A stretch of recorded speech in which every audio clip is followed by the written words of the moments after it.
أعوذ بالله من الشيطان الرجيم بسم الله الرحمن الرحيم الحمد لله رب العالمين وبه نستعين على أمور الدنيا والدين والصلاة والسلام على أشرف المرسلين وعلى آله وصحبه أجمعين اللهم صل وسلم على سيدنا محمد الفاتح لما أغلق والخاتم لما سبق ناصر الحق بالحق والهادي إلى صراطك المستقيم وعلى آله حق قدره ومقدار العظيم ثم أما بعد السلام عليكم ورحمة الله تعالى وبركاته.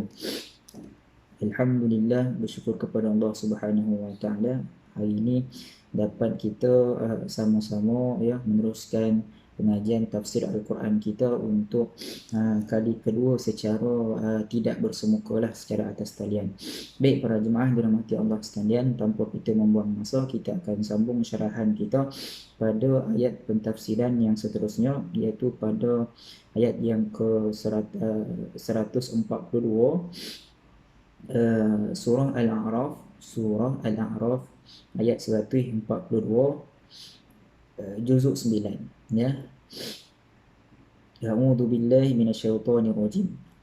Wa wa'adna Musa 30 lailatan wa atmamnaha bi'ashrin fatamma miqatu rabbih 40 lailah.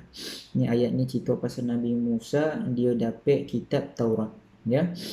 وقال موسى لأخيه هارون اخلفني في قومي وأصلح ولا تتبع سبيل المفسدين ولما جاء موسى لميقاتنا وكلمه ربه قال رب أرني أنظر إليك قال لن تراني ولكن انظر إلى الجبل فإن استقر مكانه فسوف تراني فلما تجلى ربه للجبل جعله دكا وخر موسى صعقا فلما أفاق قال سبحانك تبت إليك وأنا أول المؤمنين. Dua ayat Dan telah kami janjikan kepada Musa, yakni memberikan Taurat, sesudah berlalunya waktu 30 malam, 30 lailatan. Jadi nak mengabarkan Allah Subhanahu Wa Taala menjanjikan kepada Nabi kita Musa alaihi salam ya, yang mana akan memberikan kitab Taurat selepas 30 hari 30 malam. Itulah. Dan kami sempurnakan jumlah 30 malam itu dengan 10 malam lagi tambahan. Daripada 30 dia tambah lagi 10. Allah Subhanahu Wa Taala dia tambah lagi 10 malam. Jadi genaplah 40 hari 40 malam. Dan berkatalah Musa kepada saudaranya iaitu Harun, gantikanlah aku dalam memimpin kaumku dan perbaikilah mereka. Yakni dalam keadaan Nabi Musa itu dia berwasiat kepada Nabi Harun iaitu saudaranya, yang mana suruh Nabi Harun itu jaga diri elok-elok, jaga kaum dia elok-elok. Sementara dia nak pergi ke atas gunung, nak bertalaqi ya, nak belajar kitab, nak ambil kitab Taurat tu. Baik. Dan tatkala Musa datang untuk bermunajat dengan Allah Subhanahu Wa Taala pada waktu yang telah kami tentukan, dan Tuhan telah berfirman langsung kepadanya ya. Tuhan itu dia berbicara secara langsung dengan Nabi Musa. Berkatalah Nabi Musa, wahai Tuhanku, nampakkanlah diri engkau kepadaku agar aku dapat melihat kepada engkau. Makna kata Nabi Musa dia meminta sesuatu yang mustahil, yang mana mustab'id wa mustahil, iaitu benda yang sangat jauh dan sangat mustahil. Iaitu apa? Nabi Musa dia nak minta supaya dia dapat melihat wajah Allah Subhanahu Wa Taala ya. Siapa itu Allah Subhanahu Wa Taala? Dia minta kepada Allah begitu ya. Maka Allah pun berfirman, kamu sekali-kali tidak sanggup melihatku. Ya, tidak sanggup tu bukan nak gambarkan muka Allah Subhanahu Wa Taala tu mengerikan macam kita tengok hantu, tak ada. Tak sanggup tu nak menggambarkan betapa dahsyatnya kekuasaan Allah, sehingga kan bumi pun tak mampu nak menampung kewujudan Allah Subhanahu Wa Taala secara nyata. Sedangkan sebab apa? Sebab bumi itu pun kejadian Allah. Bumi ini yang kita duduk ini pun kejadian daripada Allah. Mana mungkin dia nak menampung kewujudan Allah. Nah, gitu. Dia senang cerita macam mana kalau kita bina bangunan kocik, bangunan mainan daripada pasir, contohnya kayak topi pantai. Kita bina kocik je. Lepas itu kita pun nak menampakkan kewujudan kita dekat dalam bangunan tu. Kita pun pijak, kan hancur. Jadi kewujudan kita ni tak mampu untuk bangunan yang dibuat daripada pasir tadi nak tampung. Itu maksud bukan nak gambarkan kewujudan Allah tu mengerikan, tidak. Dia cukup agung. Tapi lihatlah ke bukit itu, maka jika ia tetap di tempatnya sebagai sedia kala, nescaya kamu dapat melihatku. Tatkala Tuhannya menampakkan diri kepada gunung itu, dijadikan gunung itu hancur luluh dan Musa pun jatuh pingsan. Jadi Allah Subhanahu Wa Taala mengarahkan kepada Nabi Musa untuk melihat satu gunung, yang mana dekat gunung itulah yang dia akan muncul. Belum sampai lagi Allah Subhanahu Wa Taala muncul, gunung tu dah hancur. Gunung itu dah berkocai. Ada mufassirin yang menyebut dekat sini yang dilihat oleh Nabi Musa itu adalah kebesaran Allah, kewujudan Allah, kebesaran Allah Subhanahu Wa Taala. Ada juga yang mentafsirkan yang mana yang Nabi Musa tengok itu adalah cahaya Allah Subhanahu Wa Taala. Yang pastinya sepakat para mufassirin nak gambarkan yang wujud dekat gunung itu, ke atas gunung itu adalah sifat-sifat yang setara dengan Allah Subhanahu Wa Taala. Tidaklah benda yang mengaibkan, tidaklah benda yang menakutkan, tetapi lebih mengagungkan Allah Subhanahu Wa Taala. Macam cahaya, kebesaran, apa lagi? Yang mana bila kita tengok tu tahu kita takut. Kita rasa comeh gitulah. Pengsan. Itu yang Nabi Musa pengsan tu. Sebab dia bukan takut dia tengok hantu, tapi dia takut sebab betapa agungnya Allah Subhanahu Wa Taala. Belum nampak ni, baru cahaya turun, dia dah comel dah. Itulah maksud dia. Maka setelah Musa sedar kembali, dia berkata, Maha suci engkau, aku bertaubat kepada engkau dan aku orang yang pertama-tama beriman. Jadi nak ngabarkan apa? Bukanlah meminta kepada Allah Subhanahu Wa Taala itu menonjolkan diri dia sebagai satu dosa, tidak. Dia nak mengatakan yang mana permintaan Nabi Musa itu terlalu tinggi bagi seorang manusia, bagi sifat seorang manusiawi untuk melihat Allah Subhanahu Wa Taala ketika ini, yang mana bukan pada kedudukan yang sepatut. Kalau dia minta nak tengok Allah di syurga, insya-Allah mungkin syurga Allah yang Allah jadikan syurga itu dia mampu menampung kewujudan Allah, tetapi bumi ni tak mampu nak menampung kewujudan Allah Subhanahu Wa Taala. Kerana agungnya, terlalu agung. Atas sebab itulah Nabi Musa dia meminta maaf, dia memohon ampun, nak bertaubat kepada Allah Subhanahu Wa Taala. Dan dia terus mengatakan dia orang yang pertama beriman kepada Allah. Bukan nak mengabarkan nabi-nabi sebelum tidak beriman, tak ada. Itu ada kiasan nak mengatakan dia itu bertaubat kepada Allah. Baik. Kemudian ayat seterusnya, qala ya Musa inni istafaituka 'alan nas bi risalati wa bi kalami fakhudh ma ataituka wa kum minasy-syakirin. Allah berfirman, hai Musa, sesungguhnya aku telah memilih, yakni melebihkan kamu dari manusia yang lain di masamu untuk membawa risalahku. Risalah ni maksudnya dakwah. Kata-kata Allah Subhanahu Wa Taala, dan untuk berbicara langsung denganku. Ini Nabi Musa yang dapat ni, nabi lain tak dapat lah, iaitu bercakap dengan Allah Subhanahu Wa Taala hanya Nabi Musa seorang sahaja yang dapat. Sebab itu berpegang teguhlah kepada apa yang aku berikan kepadamu, dan hendaklah kamu termasuk dalam kalangan orang-orang yang bersyukur. Itu pesanan Allah Subhanahu Wa Taala kepada Nabi Musa.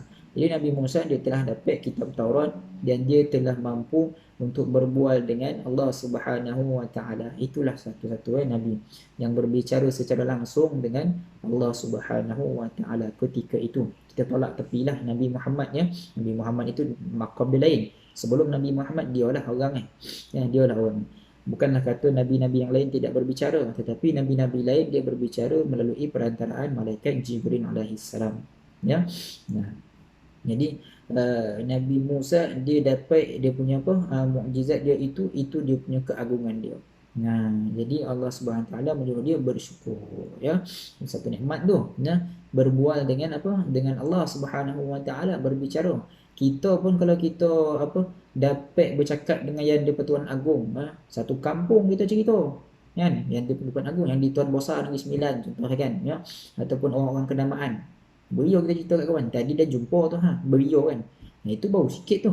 Ini jumpa Tuhan, bukan jumpa Tuhan, berbicara, bercakap dengan Tuhan. Lagi agung, ya.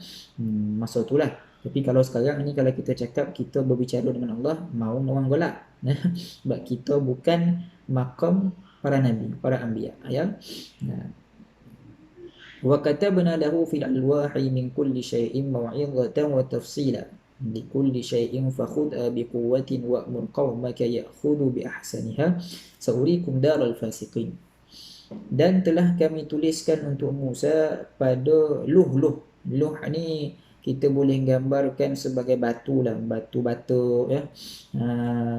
Apa ni, macam kain-kain, ya, yang mana dituliskan kitab Taurat itu. Segala sesuatu sebagai pelajaran dan penjelasan bagi segala sesuatu. Maka kami berfirman, berpeganglah kepadanya dengan teguh dan suruhlah kaummu berpegang kepada perintah-perintahnya dengan sebaik-baiknya. Ya, sebut kat sini maksudnya utamakanlah benda yang wajib dahulu dari yang sunat dan mubah. Nak mengubahkan apa ni, mukjizat pula apa? Syariat pada zaman Nabi Musa itu, antara syariat dia, Allah Subhanahu Wa Taala menyarankan, berkehendakkan kepada umat Nabi Musa ni supaya apa? Mendahulukan benda-benda yang wajib daripada benda yang sunat. Nah, itu antara syariat dia ketika itu, ya. Nanti aku akan memperlihatkan kepadamu negeri orang-orang yang fasik. Apa itu orang fasik? Maksudnya dekat sini Allah akan memperlihatkan kampung orang-orang fasik seperti kampung Firaun, kaum Ad, ya, kaum Samud, dan sebagainya, yang kampung-kampung itu hancur bersama dengan mereka akibat kefasikan mereka.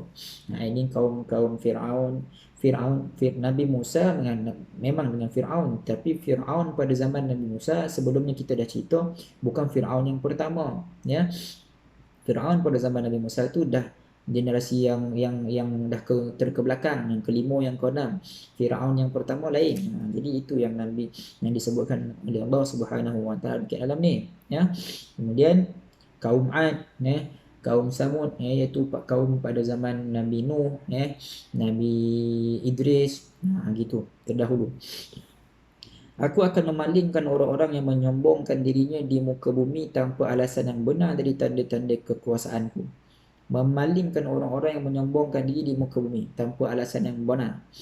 Mereka jika melihat tiap-tiap ayatku, mereka tidak akan beriman kepadanya. Nak menggambarkan kalau orang tu, ya, kalau kita ni tidak beriman kepada Allah Subhanahu Wa Taala, bertakapik ya dengan agama Islam, ya, maka Allah akan buatkan manusia macam ini lebih sombong, ya, lebih sombong, lebih asyik dengan hiburan dia, lebih asyik dengan kemewahan dia. Sebab apa? Dek kerana dia tidak beriman kepada Allah Subhanahu Wa Taala. Sebab itulah bila kita tengok orang kafir, ya, orang musyrik, orang yang syirik kepada Allah, orang yang fasik kepada Allah, orang kafir, kalau kita tengok dia mewah, bukanlah sebab Allah beri harta kepada mereka, tidak. Itu disebabkan apa? Allah Subhanahu Wa Taala mengherdik mereka dengan memalingkan apa muka mereka daripada beriman kepada diri Allah Subhanahu Wa Taala. Dah mereka nakkan harta, ambil harta tu, ambil lah. Nanti kamu akan terima balasan dia di hari akhirat pula. Gitu. Ya. Jadi dekat situ adanya keadilan Allah Subhanahu Wa Taala. Kita yang hidup sederhana ni Allah jaga elok-elok. Yang penting rezeki cukup. Sebab dunia bukanlah tujuan utama kita. Tujuan utama kita adalah syurga Allah Subhanahu Wa Taala. Kita duduk kat dunia ni boneka, ya, pojam celik, dah tua. Pojam celik, dah meninggal. Macam itulah makna kata kan. Gitu.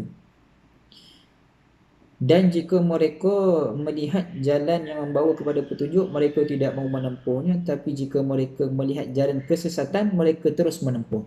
Jalan nak pergi baik, nak baik-baik, dia tak nak tengok dah, kan. Nak pergi sedekah ke, nak pergi solat jemaah ke, tak nak, dia tak nampak pun tak lah. Tapi kalau jalan sesat, jalan melepak kedai kopi, ngeteh, jalan mengumpat, jalan mengeji orang, itu yang dia nampak. Ni orang-orang yang tidak beriman lah ni. Ya, yang demikian itu adalah kerana mereka mendustakan ayat-ayat kami. Mendustakan ayat ni makna kata tak belajar Al-Quran. Ya, nah, tak belajar Al-Quran, kemudian Quran dah sebut tapi buat enggak, bana lah kau faham, bana. Nah, tu. Dan mereka selalu lalai daripadanya, ya. Nah, dan orang-orang yang mendustakan ayat kami dan mendustakan akan menemui akhirat, sia-sialah perbuatan mereka, mereka tidak diberi balasan selain dari apa yang telah mereka kerjakan, ya. Nah, saya tutup kat situlah. Yang nak ngabarkan dekat sini apa? Yang nak ngabarkan mereka yang berada di jalan sesat ini, ya, yang apa menunjuk apa yang mengikut telunjuk nafsu dan juga hasutan syaitan, maka mereka akan berada pada jalan mereka. Tidaklah Allah Subhanahu Wa Taala memberikan mereka apa? Ganjaran pahala ataupun jalan yang sepatutnya. Nah, itu lumrah apa jemaah semua. Yang mana Allah Subhanahu Wa Taala dekat muka bumi ni dia akan memilih satu kelompok manusia itu dia akan baik. Satu kelompok tu dia akan buruk perangai. Nak menunjukkan kepada kita mana sifat yang baik, mana sifat yang buruk. Atas sebab itulah kalau kita ditakdirkan oleh Allah Subhanahu Wa Taala duduk dekat tompek golongan yang beriman, golongan yang baik, golongan yang bertolak ansur, golongan yang cantik akhlaknya, ya, tidaklah berakhlak dengan akhlak yang buruk, maka Allah Subhanahu Wa Taala ajarkan kita apa? Bersyukur. La in syakartum la azidannakum wa la in kafartum inna 'adzabi lasyadid. Kalau kita bersyukur, Allah akan tambah nikmat, tambah nikmat, ya. Kalau kita tidak berada dalam golongan bersyukur, Allah akan memberikan kita azab yang pedih. Sentiasa kita bersyukur. Dalam keadaan sekarang ni kita diuji dengan apa? COVID-19, ya, virus. Kemudian dengan SOP yang agak membataskan pergerakan kita, ya, dalam keadaan huru-hara apa dunia, bukan Malaysia saja, dunia. Maka kita kena fikir secara waras, secara cantik, di mana hikmahnya. Kita perlu cari hikmah untuk kita menghilangkan kita punya perasaan buruk sangka kita kepada Allah Subhanahu Wa Taala. Kalau kita tidak mencari hikmah daripada ujian Allah, nescaya kita akan berburuk sangka dengan Allah Subhanahu Wa Taala. Ya, itu yang hadis Qudsi menyebut, sesungguhnya umatku, ya, sesungguhnya hamba-Ku berada dalam sangkaannya, iaitu sangkaan buruk kita pada Allah. Itu yang kita kena jauhkan diri kita daripada bersangka buruk dengan Allah Subhanahu Wa Taala dek kerana ujian yang kita dapat. Masyarakat sekarang ni cuba tengok, pejak-pejak kan mengherdik, pejak-pejak kan mengherdik, ada yang tak sabar, ada yang dah hilang sabar. Mungkin disebabkan pentadbiran yang tidak tersusun, mungkin disebabkan kerenah orang pihak atasan. Wa imam macam mana sekalipun, kita kena bersabar dan kita kena bersyukur. InsyaAllah di setiap ujian pasti ada hikmah. Itu yang kita kena fikir, ya. Baik. Jadi cukup sekadar itu kita punya pengajian pada malam ni pada ayat yang ke-147. InsyaAllah kita akan sambung pada ayat yang ke-148 pada pertemuan akan datang. Masih lagi berkisah tentang kisah Nabi Musa yang bersama dengan kitabnya, kitab Taurat, yang mana Allah Subhanahu Wa Taala menjanjikan Nabi Musa itu menerima kitab itu di atas gunung Thur, Ghar Thur. Ya, Ghar Thur itu akan kita bahaskan pada pertemuan akan datang. Wallahu taala alam. Fassalamualaikum warahmatullahi taala wabarakatuh.